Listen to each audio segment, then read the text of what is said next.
Great news! I've sold a car for the asking price to, I think, a good home, and it won't start. Yes, so the car in question is Meg, which, to be honest, I figured probably would be the easier of the two cars to sell. If you offer someone a BX 16 valve for that kind of money, they don't hang around very long normally. But I did mention in the video when I was having my little cleanse that it had an intermittent starting problem. Well, that has become a full-time starting problem, which is good in a way because it means when intermittent problems are very hard to find because they're not always there. Full-time problems are easier to find because they are always there. But I didn't want it to be my problem. It was like, this is some project for someone else now. It's not for me. But unfortunately, he's paid for the car, and I kind of feel that, as in the video, I said it can be started and driven onto a trailer. Well, it needs to be, and it can't. So I'm going to have to try and figure out now what's wrong with it. I've got some ideas of where to start looking.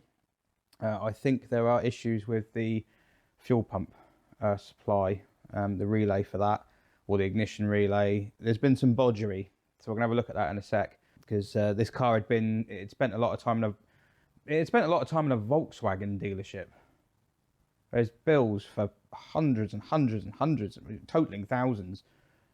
I think, as recently as sort of 2011, 2010, and you think, why would you take it there? My issues, I think, are down here. Ugh, look at these. Oh dear. So normally a BX 16 valve would have, or most BXs would have a multi-block connector. There are two multi-block connectors, and that's the main connection point for the engine loom. The engine loom is here, goes under the inlet manifold, and it services injectors and idle valve and everything like that. And that connects to the car here. And this goes off to the ECU, which is in the cabin under the seat, under the driver's seat, I think. Yeah, so this would normally be a multi-block connector, but somebody has done this, which is not ideal. So there could be all sorts of corrosion in there. They feel a bit Vaseline-y, so I think someone's tried wiping grease all over them, but yeah, not ideal. So that needs sorting out. And also, to make things worse, the connectors to the relays up here, there's two relays. There's an injector relay and a fuel pump relay. One is 5-pin and one is 4-pin. The original relay for the BX would have been yellow. So there's a brown and a yellow up there. They both bolt to the inner wing. One's ignition relay, or injection relay, sometimes they call it, which basically turns the ECU on. And the other one is for the fuel pump. Now on this car, the fuel pump only runs if the bottom end of the engine is turning over. So if the crank is turning and the flywheel, and therefore the TDC sensor, which is buried down there, which I hope isn't the problem. If the bottom end's not turning, then the fuel pump won't run. The fuel pump only runs if the bottom end's turning. The two relays there, the ignition services both of them, but they are both different. And I think what's happening is that when I might have mentioned it the other day with this, I can't remember if it was one of the videos that didn't go out or one of the ones that did, but when you put the ignition key in this, the fuel pump ran constantly. As soon as you turned it on to accessory, or to find the last click before start, the fuel pump was running all the time. So that's not right. That's a bodge. It's not supposed to do that. They don't even prime. There's a misconception that all cars have to have a fuel pump that primes for a few seconds. They don't. Not all cars do. Some do. Some of the old stuff do. These don't. I think the GTIs might do, but the 16 valves don't. So what I need to do is try and get some fuel up here. I think I've had it on charge overnight, and I think that the fuel pump isn't running at all. The fuel pump's actually quite quiet on this. It's located above the back axle. Of course it is. I'm hoping that's not the problem, because I haven't even got one. Yeah, I think it's going to more likely be something to do with all this bodgery that's been done. I had started picking it apart yesterday, so I did also notice that the entire wiring loom on this one is black. Excellent. And also there are these little coded colour, or colour coded even, things to tell you what wire you've got. They put little traces in. That's good.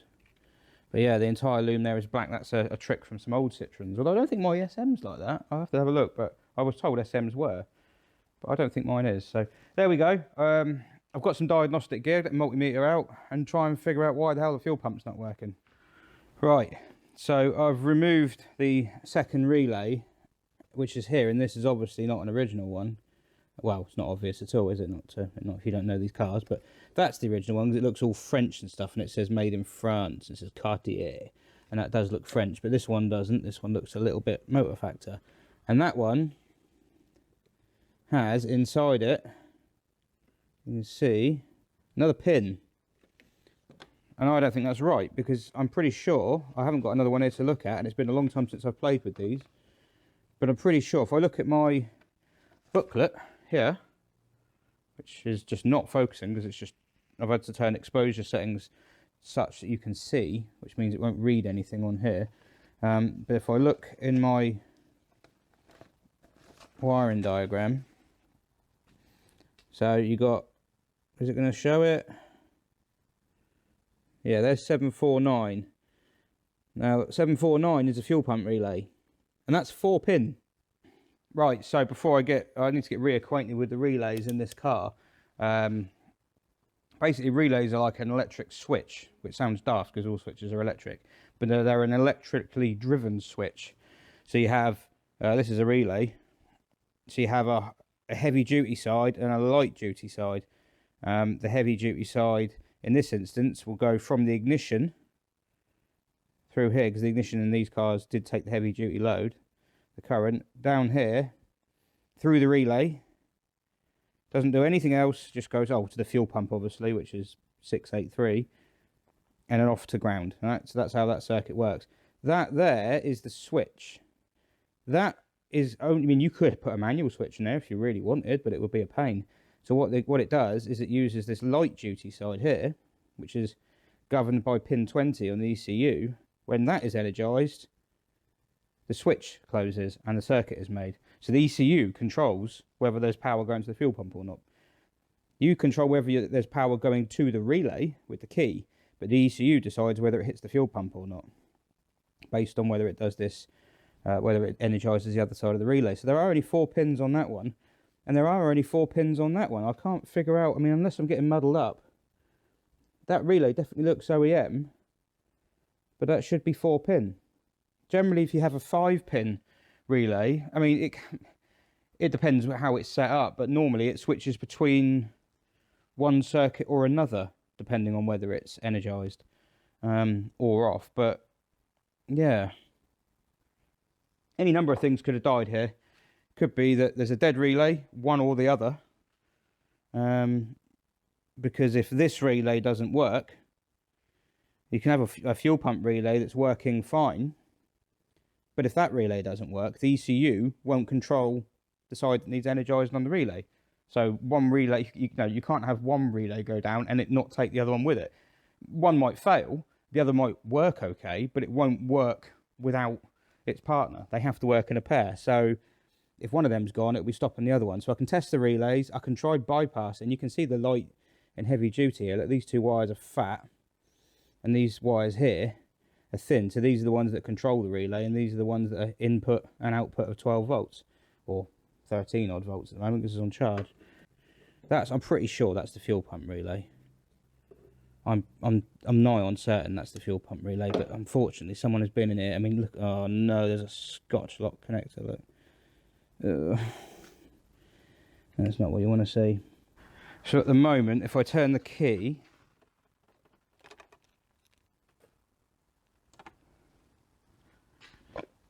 there's no fuel pump at all. I have to figure out which one of these is the fuel pump. I'm pretty sure this is the fuel pump relay.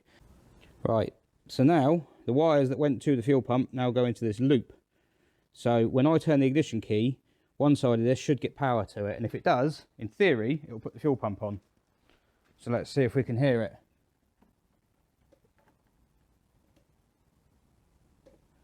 It does not. That's annoying.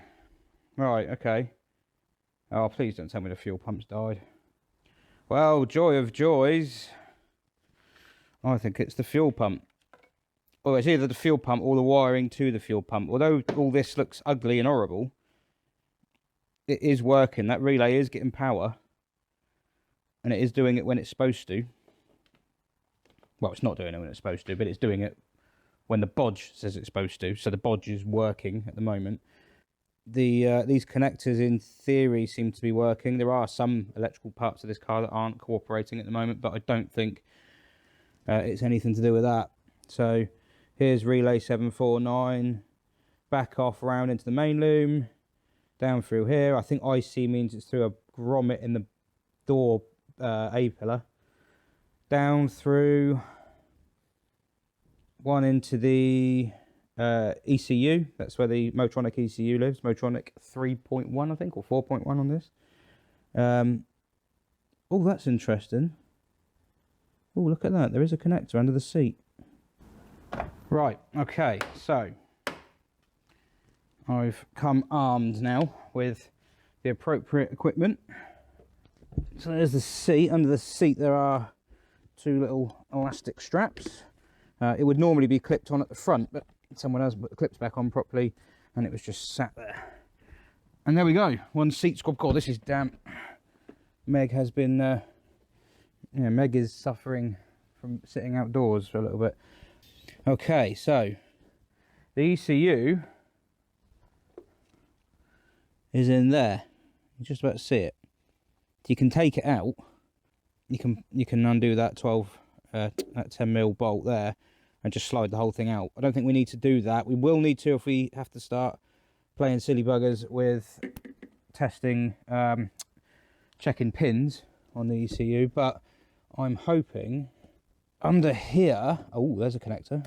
Oh, and I've just disconnected it. That's not going to help. See, ideally you'd remove the seat to do this, but I'm being somewhat lazy. So I have no idea if this can be seen, but oh no, there is only one connector, one spade connector here. And I think, although I don't know why it's now yellow,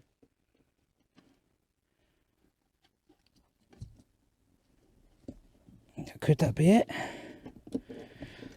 So that comes from, that is coming from the loom. A little connector there. All we're trying to really do is just figure out whether it's the fuel pump itself, which is probably the most logical outcome. So in theory, if I put the ignition on and earth this, I should have 12 volts. I do not. I've definitely got the right one. Why would it change colour? Oh, see, there is a green one here. Unless that isn't... Oh, no, it is. Well, who's the bloody idiot then, eh? Me? Yeah, so...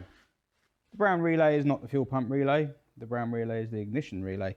Hadn't actually tweaked it when I looked at the plug down there going into the ECU. There was a kind of minty, tealy colour wire. The same as the two that I was bridging here. Going to the ECU.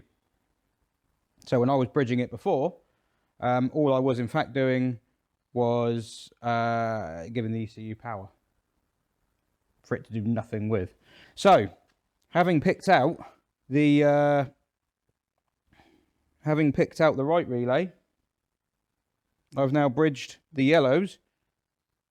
Jaune. I checked. Bridged them. Turn the key.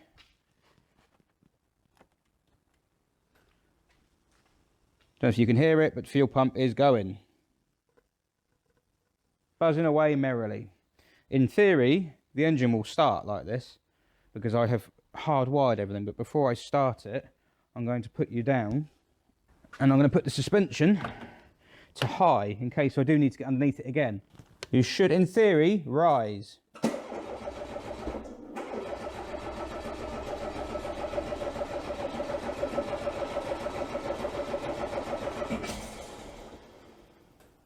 Well, that's quite annoying. Don't tell me there's more than one problem. It's trying, isn't it? But it's... Right, okay, so Still trying to figure out what the problem is. We know it's not the fuel pump now, because I was looking at the wrong relay and putting 12 volts across the wrong wires, and that is not the fuel pump relay. That's the ignition relay, or injection relay as it's more commonly known on these. This relay here, I'm not 100% is working. It's a 5-pin relay. I think it's wired so that it will, it'll work as a 4-pin. Basically, the difference with this one is when it's energized, it switches between route A, route B, so it can go one or two ways. So in theory, the route it goes is irrelevant, as long as it's going somewhere. So, yeah, I could, in fact, in theory, if I was going to trying something while I'm on the fly here, but well, it's the relay, because I just took it off that one and put it on the other one, which was one of two options. You can't see. Basically, that and the middle one are A or B. It's a T-junction, if you like. Go left or it can go right. Can't go both ways. So I've just moved it to give it a different route instead. And the fuel pump is now working. Now, that doesn't necessarily mean the car will start, but it is worth a go.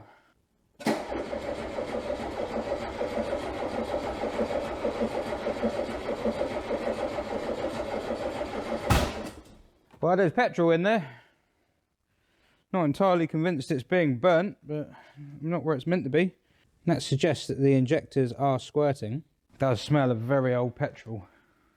Right, so now I have got a fuel pump working. Let's change these things. So, I had two problems. As you do. A red herring and the real herring. So I'm going to check and see if any fuel is coming through. And there's a easy way of doing that, really. Oh dear. Right, let's take the fuel return hose off, I think. What I'm thinking is if I poke this into a bucket or suitable receptacle, we'll see if any fuel's coming through. I think it is, because of that big pop just now. It should be coming through.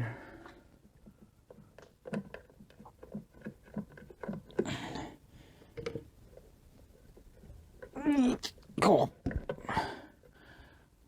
Ugh. There's a bit of hose. So, in theory,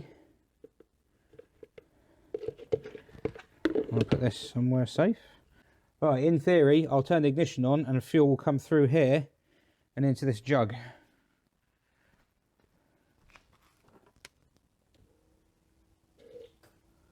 And there it is.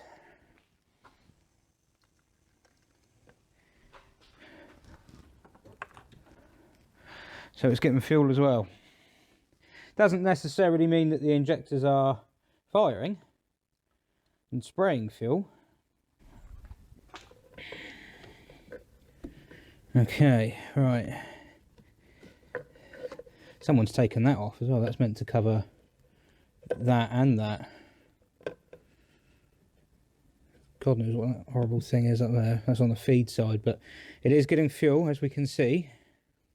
So the next thing to test is if it's getting a spark, really. Oh, God's sake. It might be a good idea to put a new Jubilee clip on that. Yeah. My pet hate is people who use Jubilee clips that are way too long. And you end up with a huge tail hanging out the end of them. It's just dumb. Right. So yeah, put the fuel hose back on. Now the engine bay is very damp. And I'm just wondering if there's more than one problem. As I say, it could be a culmination of things. Car's been sat around a long time. Hasn't been done much for the last 10 years. Has spent most of that time indoors, admittedly, but it has been outside for probably the last month or so now, and it's very wet, very wet. So there's a bit of drying that needs doing, and I'm just wondering if these plugs and things might be a bit, doesn't look too bad in there. Sometimes it can get very damp in here, so I'm just, oh, horrible HT leads, horrible cheap nasty HT leads. Looks pretty dry to me. God bloody hell. Ow.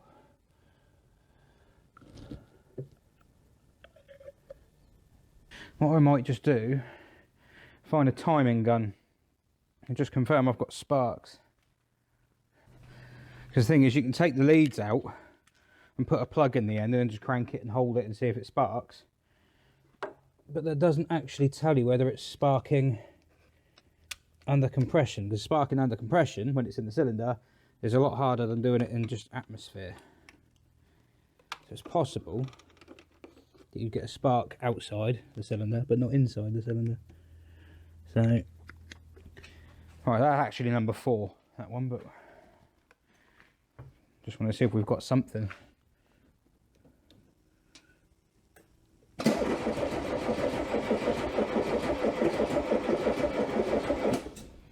Yeah, something there.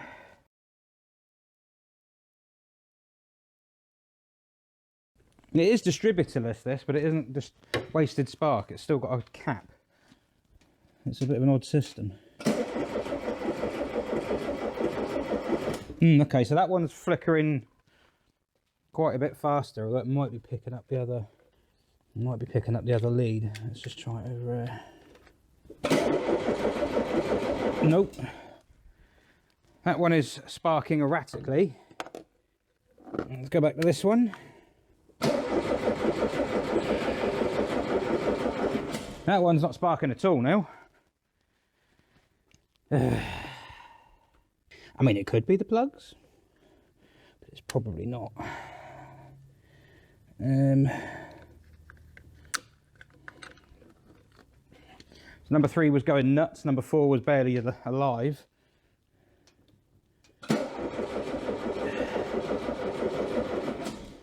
Number 2 is doing pretty much what number 3 was doing. I mean, it's all very damp under it.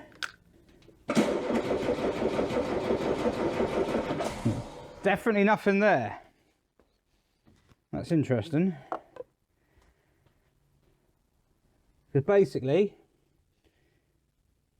the sparks are controlled by the ECU. It does have a distributor cap here, but there's no distributor. It just runs off the end of a camshaft. The blade on the rotor arm is quite wide, so the ECU can determine exactly when it needs to go or not. Now, I'm starting to wonder if it might be the amp, the ignition amp down there. Let's pull these plugs out quick and have a look and see what they're like. Let's just pull number 4 out and have a look. It won't be number 4 that's stopping it from running. To be honest, it wouldn't hurt to take the plugs out anyway, because I expect the bores are probably full of petrol now. I got the plugs out. Definitely wet, definitely fuely. I think also I'm just going to let this rotor arm off, or the dizzy cap, sorry. And just have a little look-see, make sure everything's in order. I'm not going to take the HT leads off this because I don't want to lose the order they're in. Well, they're in 1, 3, 4, 2, but it's just easier. Why won't? Oh, okay. What are you like inside? Ooh. Ooh. Very corroded. Yes, I've got it in the vise. You can see there's a heavy corrosion here. That plunger is supposed to be spring loaded. I don't know if it's obviously jammed in there with all the crud and the dust and stuff, so let that soak for a bit. It won't pop out and fly across the workshop. Well, Hope it doesn't. So yeah, I was going to try and clean these up, find my little drill, and very carefully just you know, make them shiny. Try not to wear them away, just take the edge off them. That's probably a bit heavy duty in itself for that, but haven't really got much else for it. That's heavy corrosion, you don't normally get that. If I had a new one, I'd just stick a new one on, but I don't. So alright, so I've gone around with the drill and tried to improve some of them. Yeah, they're looking a lot better. They're a little bit pitted and worn, but you can kind of see the metal now, which is good. The little plunger in the middle, it probably is making contact, but I would quite like to have that spring out as well. Hasn't budged at all, so I'm gonna have to very, very gently get some tweezers on that and just try and just pull it out enough. No, it's in there. It's properly in there. It's actually breaking up that bit of carbon, so I'll take the rotor arm off instead. I'll just try and tweeze the metal contact up on the inside of that, just to see if it'll get a better. I don't want to eat any more of that carbon away, otherwise it's not going to touch it at all. I'll just give the rotor arm a clean up as well. Again, I don't think this is the problem, although that was really bad. I'm not convinced that was it, but we'll see. Yeah, I just got the rotor arm out, and that's pretty burnt, and the contact on it is pretty crusty. Only one of the screws was Loctited in, which is dodgy on these, because these 3 bolts here, these little Allen key ones that poke through, they need to be Loctited into the end of the cam, because these come loose and get flung around by the rotor arm inside a dizzy cap and pierce a hole in it between cylinders 2 and 3. Ask me how I know. That is pretty rough. So, is that too big to go in there? Yes it is, of course it is.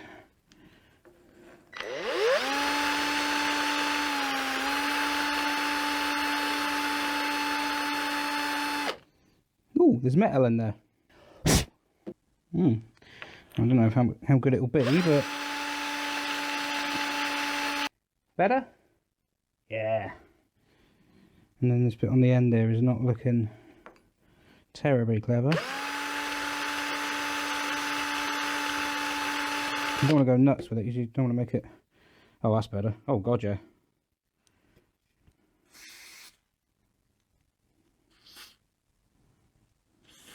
Give me a rag. Oh, you're on it.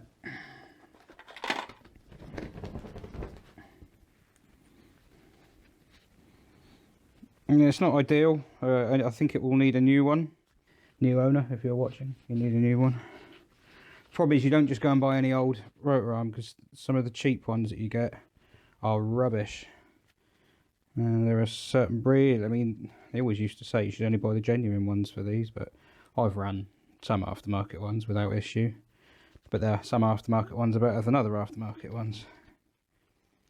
And some of them are terrible. So, God, this is rough. Yeah, it really does just want a new one, but if I can get a bit out of it, I think the airline's going to be needed on that. Right, so I've taken the plugs away and cleaned those as well. As you can see, it's still a bit wet. I'm just going to airline them in a sec, and I'm going to airline down the bores just in case there's any petrol in there that I could give it a helping hand in getting rid of, because it could be flooded as well. This is the one that came out of number 4. I'm not going to put that back in number 4, I'm going to put it back in number 1, because if it continues to fail to spark, that's the only thing I've changed, is that plug. So it could be that's a Duff plug as well. I don't think it is, because it wasn't misfiring the other day, but that's cleaned up. The rotor arm is missing. There it is. That's cleaned up, so I need to get some Loctite on there, and that goes on the end of the cam there. So yeah, I don't actually think any of this is going to fix the problem. I think the problem might be that ignition amp down there, but none of it looked good. So yeah, let's go for that. Right, so just see if there's anything lurking in here. Oh, yep, probably.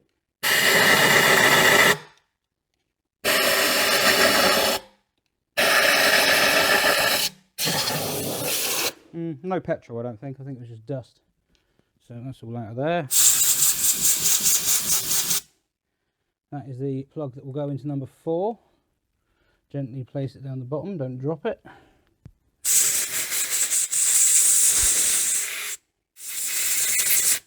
There we go. Right.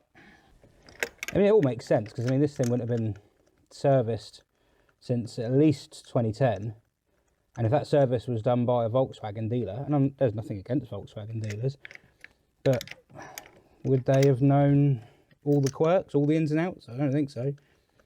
You can't, you know, you've got to be careful buying anything for these things. If you buy spark plugs for one of these, some of the catalogues get the 8 valve and the 16 valve muddled up. And you're supposed to use a torque wrench really, but they're not even new spark plugs, so the washer's already been crushed. Just do it by feel normally. There's that. Now I need some Loctite.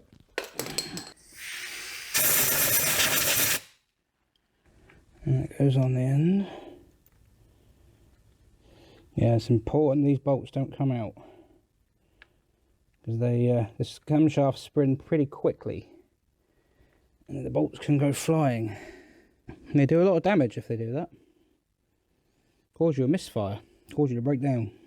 But yeah, the whole point of getting rid of cars was to give myself less to do. This is stuff I'd have to have done if I kept it. And it was always going to need a going over. Stupid thing is, new owner, you probably put all new bits in it anyway, because you would, wouldn't you? You wouldn't leave all the old stuff in.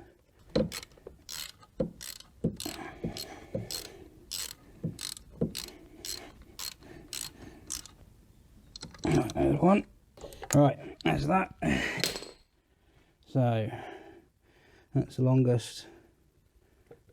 Ooh, oh dear, they're kind of pretty similar. Well, that's blatantly that one. And that one goes there. Right.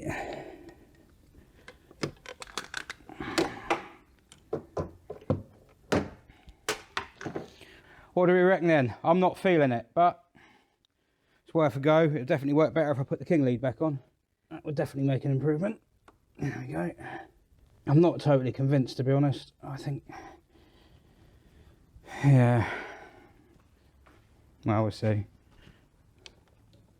Fuel pump is a running. Oh!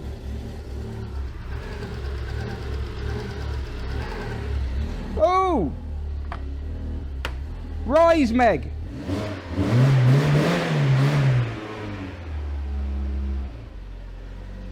Yay!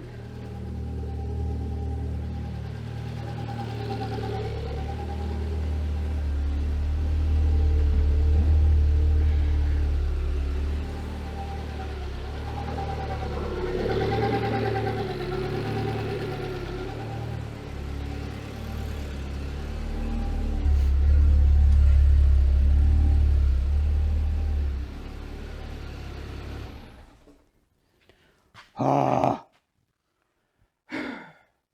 Right. She lives. It was the dizzy cap. That was that dizzy cap. It was that bad. It stopped it running. And this, whatever was going on down there, the fuel pump, this relay had died on one of the contacts. That one is dead. But on the other one, it's not. So I just moved the contacts. But that's not the right relay, so he wants one of them.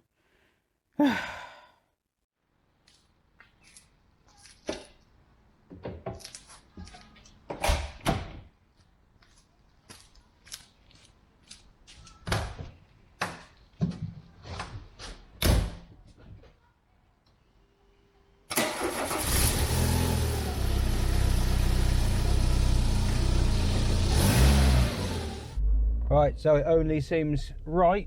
We need to do a test drive. Make sure she's running and pulling. Obviously can't go on the road because illegal, but this is a private estate, so yeah. Brakes are good. This window is wet, must have been down last night. Obviously I've got a very loose front end because of the wrong spheres being fitted.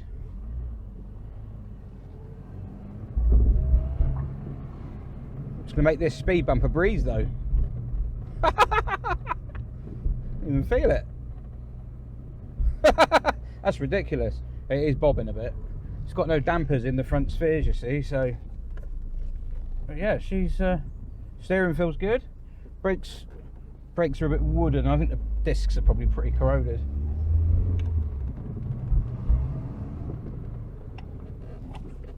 ABS seems to cut in then. Oh god, yeah, it's very boaty. Yep, ABS works. I swear the ABS light was on the other day. Oh, yeah, she goes alright. She Larry. Yeah. Got some knocks. I think there might be some bushes on the way out. That's hardly a surprise. Yeah, there's definitely a bush on the way out somewhere. Oh, and there goes the, gosh, you don't have to pull. There goes the ABS light, so that's stopped working. So I guess it's not working now. Nope.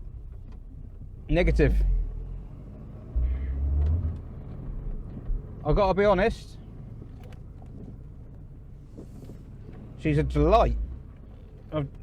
This is absolutely spot on. Honestly, the steering's lovely.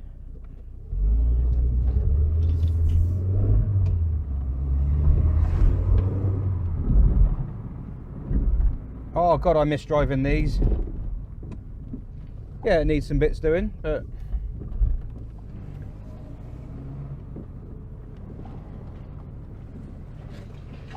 this is lovely.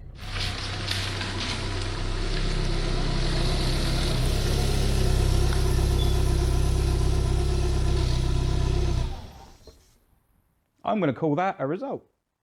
It's good. I'm really pleased with that. I'm actually a little sad because I don't really want to get rid of it. They're really good. I love these cars. These are, I mean, I have another one, so it's not a big deal, but I love them. I love these things so much. They're just so good to drive. They got this, the engine in these is amazing. I do plan to do a bit of a fanboy video of the XU9 J4 as used in these cars, which people call the MI16 engine, but they shouldn't, because that came out 8 months before the Peugeot 405 MI16. So really, it's a BX16 valve engine. Peugeot were just jumping on the bandwagon. Yeah, it's a cracking engine. It's really good. And that thing pulls. I mean, it's been off the road years. The fuel in that absolutely honks. It stinks. And it still pulls like a train. I long to drive it. Well, I need to get my other one on the road, really, but I've got other things on other irons in the fire at the moment. But the fella who's getting this, I've no doubt he's yeah, he's on for a right old result here. Yeah, it needs some work. I'm not denying that, and I've said that, and I've said it in the video, in the last one where I said I needed to have a clear out, and I do. The fellow who's bought it, paid for it already. It's almost a little bit too good to be true. He just sent me a message. Is that still for sale? I'd really love one. And then paid for it. But he's on about taking it on a family holiday to the south of France when it's all restored and stuff. How cool would that be? I'm jealous because that's what I'd want to do in it. I said to my missus, we should take that to France when it's on the road, because she doesn't really like the 1.6, but I think she likes the 16 valves a bit more. That would have been really cool, but maybe I'll just have to take the other one. And the other crazy thing is, what were the odds of it being two different problems? You know, and one fuel, one spark. What are the odds of that? Yeah, a fuel pump relay that had half died, so is on a temporary fix at the moment. And a distributor cap, you know. That's the difficult thing, because you might end up, if you could lose heart so easily on your driveway trying to find that problem, because you're looking at two different things. He's going to be sent on a wild goose chase. Yeah, that's cool. There you go, there's Meg.